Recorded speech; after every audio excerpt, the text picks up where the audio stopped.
샬롬, 매일 바른 걸음 7번째 시간입니다. 제가 기도로 시작하겠습니다.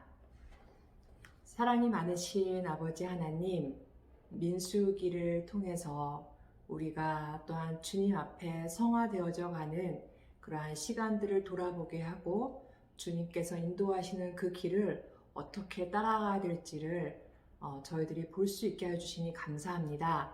오늘 이 시간도 주님께서 함께 동행하여 주실 것을 믿고 감사드리며 이 모든 말씀 우리 주 예수 그리스도 이름으로 기도드렸습니다. 아멘. 오늘 살펴볼 말씀은 민수기 10장 29절에서 36절 말씀입니다. 함께 읽도록 하겠습니다. 모세가 모세의 장인 미디안 사람 르우엘의 아들 호밥에게 이르되 여호와께서 주마하신 곳으로 우리가 행진하나니 우리와 동행하자. 그리하면 선대하리라. 여호와께서 이스라엘에게 복을 내리리라 하셨느니라. 호밥이 그에게 이르되 나는 가지 아니하고 내 고향 내 친족에게로 가리라. 모세가 이르되 청하건대 우리를 떠나지 마소서. 당신은 우리가 광야에서 어떻게 진칠지를 아나니 우리의 눈이 되리이다. 우리와 동행하면 여호와께서 우리에게 복을 내리시는 대로 우리도 당신에게 행하리이다. 그들이 여호와의 산에서 떠나 3일 길을 갈 때에 여호와의 언약궤가 그 3일 길에 앞서가며 그들의 쉴 곳을 찾았고 그들이 진영을 떠날 때에 낮에는 여호와의 구름이 그 위에 덮였었더라. 궤가 떠날 때에는 모세가 말하되 여호와여 일어나사 주의 대적들을 흩으시고 주를 미워하는 자가 주 앞에서 도망하게 하소서 하였고 궤가 쉴 때에는 말하되 여호와여 이스라엘 종족들에게로 돌아오소서 하였더라. 아멘. 모세오경의 4번째 책인 민수기는 유대인들이 사용하는 히브리 말로는 광야에서라고 부르고 있는데 지난번에 말씀드렸듯이 광야에서 겪었던 일을 기록한 책이기도 하기에 광야에서라는 이 제목이 충분히 민수기가 어떤 책인지를 알 수 있게 합니다. 그리고 이런 광야라는 배경은 이 이스라엘이 약속의 땅을 향해 가는 광야의 길 가운데 그들을 인도하시는 하나님을 잘 보여줍니다. 민수기 1장부터 4장까지 진을 조직하고 5장부터 8장까지는 조직된 진영을 거룩하게 그리고 질서를 유지하게 하였다면 9장, 10장에서는 시내산에서 첫 유월절을 지키고 약속의 땅을 향한 행군을 시작합니다. 그렇게 행진을 위한 첫 걸음을 10장에서 구체적으로 보여주고 있는 것이죠. 10장 14절, 그러니까 어제 강도사님 말씀하신 그 다음 구절인 10장 14절부터 28절까지는 이스라엘 민족이 지파별로 행진하는 모습이 간략하게 설명되어지고 있습니다.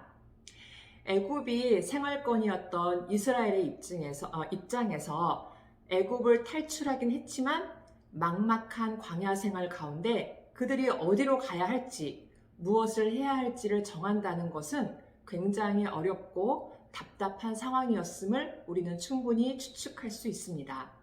이스라엘 백성들에게 광야는 매우 고된 시간이었습니다. 그런 상황에서 하나님은 구름으로, 불로 그들을 보호하시면서 인도하신 것입니다. 그리고 오늘 본문에서는 모세의 장인 르우엘, 다른 말로 이드로라고도 하죠. 그 르우엘의 아들, 즉 모세의 처남 호밥이라는 사람이 등장합니다. 그런데 모세가 이 처남에게 가나안 땅을 향해 같이 가자고 말을 하고 있는 것입니다. 그러나 호밥은 이스라엘 사람이 아니고 미디안 사람입니다. 이런 광야, 미디안 광야에서 생활했던 사람으로 그는 함께 가지 않겠다고 말합니다. 그러나 호밥은 그런 그에게 모세는 다시 한번 권유합니다. 우리와 동행하면 여호와께서 우리에게 복을 내리시는 대로 우리도 당신에게 행하리이다 라고 모세가 다시 말하는 것입니다. 이런 장면이 갑자기 나오는 이유는 사사기에서 이들이 등장하기 때문입니다.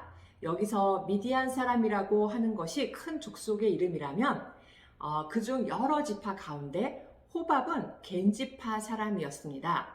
호밥의 후손들, 겐지파 사람들이 이스라엘 주변에서 함께 살고 있다고 사사기에서 나오고 있는 것이죠. 이들은 이스라엘처럼 하나님의 기업을 받은 자는 아니지만 모세의 입을 통하여 하나님께서 나와 함께 가자라고 초청하고 있는 것입니다. 우리 역시 유대 민족은 아니지만 우리를 그 구원의 길로 초청하신 것처럼 개인 지파인 호밥을 초청하고 있는 것이죠. 우린 그렇게 초청받은 은혜로 하나님의 자녀가 된 것입니다. 그런데 31절을 보면 호밥에게 모세는 당신이 광야 사람으로서 우리가 광야에서 어떻게 지칠지를 알기에 우리의 눈이 될 것이다 라고 말하고 있는 것을 봅니다. 이런 말만 보면 마치 호밥이 이스라엘 행진에 무엇인가 기여한 것처럼 느껴지지만 이 이후에 사사기까지 호밥은 한 번도 등장하지 않습니다.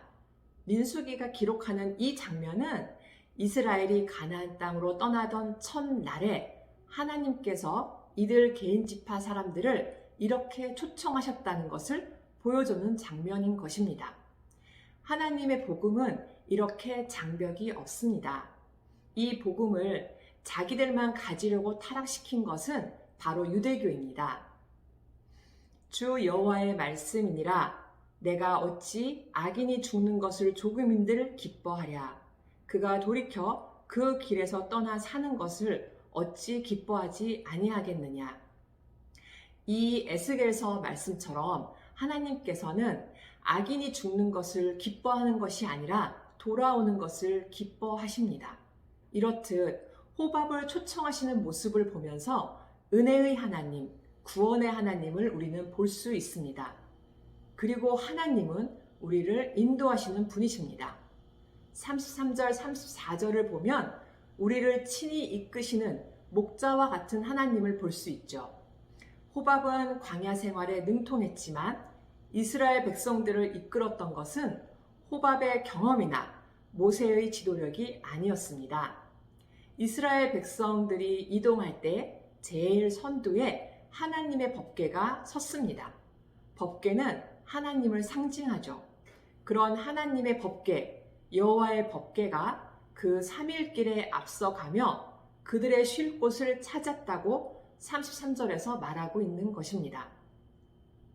하나님께서는 어느 때가, 어느 것이 가장 좋은지를 우리를 위해서 잘 알고 계시는 분이시기에 하나님께서는 우리를 인도하시려고 합니다. 우리가 알고 인정해야 하는 것은 바로 하나님께서 우리를 잘 알고 계신다는 것이죠. 그래서 우리는 하나님의 인도하심이 있어야만 정말 잘 살아갈 수 있는 인생이 되는 것입니다. 하나님이 우리를 인도하지 않으신다면 우리는 방황하면서 살 수밖에 없어요. 하나님의 인도를 잘 따라가야 우리는 방황하지 않습니다. 그렇게 우리를 인도하시는 하나님을 따라가는 것이 바로 우리의 쉴 곳입니다.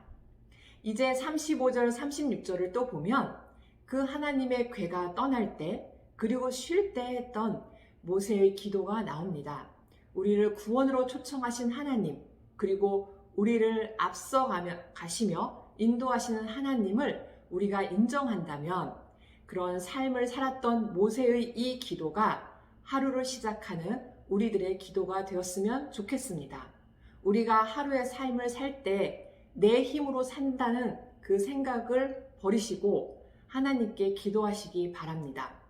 하나님이여 나와 동행하소서. 그리고 내 앞에서 일어나셔서 주의 대적들을 흩어버리시고 하나님을 미워하는 자들이 도망하게 하소서 라고 기도하셨으면 좋겠습니다.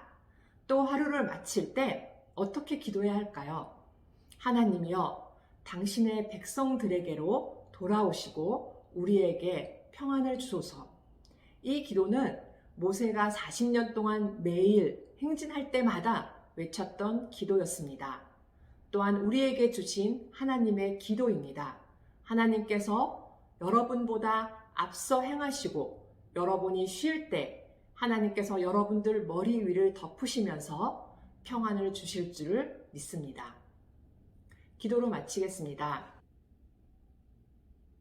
나를 사랑하시고 나를 구원과 은혜로 초청하신 하나님 아버지, 저를 자녀 삼아 주심에 감사를 드립니다. 이 시간 주님과 함께 시작하길 원합니다. 내가 내 힘으로 계획하고 내 능력으로 무엇을 해보겠다는 그러한 마음을 먹는 것으로 만족했던 나의 어리석은 생각과 삶을 주님 용서하여 주시고, 이 시간 주님께서 앞서가셔서 나의 대적들을 흩어버리시고 주님을 미워하는 자들을 모두 도망가게 하여 주시옵소서. 그리고 제가 쉬는 이 시간 또한 주님께서 저를 덮어주시고 주님의 평안 가운데 인도하여 주시옵소서. 그렇게 주님과 동행하는 나의 매일매일의 삶, 매 순간의 삶이 되길 간절히 구하오니 주님께서 함께하여 주시고 정말 구하는 자에게 응답하여 주실 것을 믿고 감사드립니다. 이 모든 말씀 우리 주 예수 그리스도의 이름으로 기도드렸습니다. 아멘.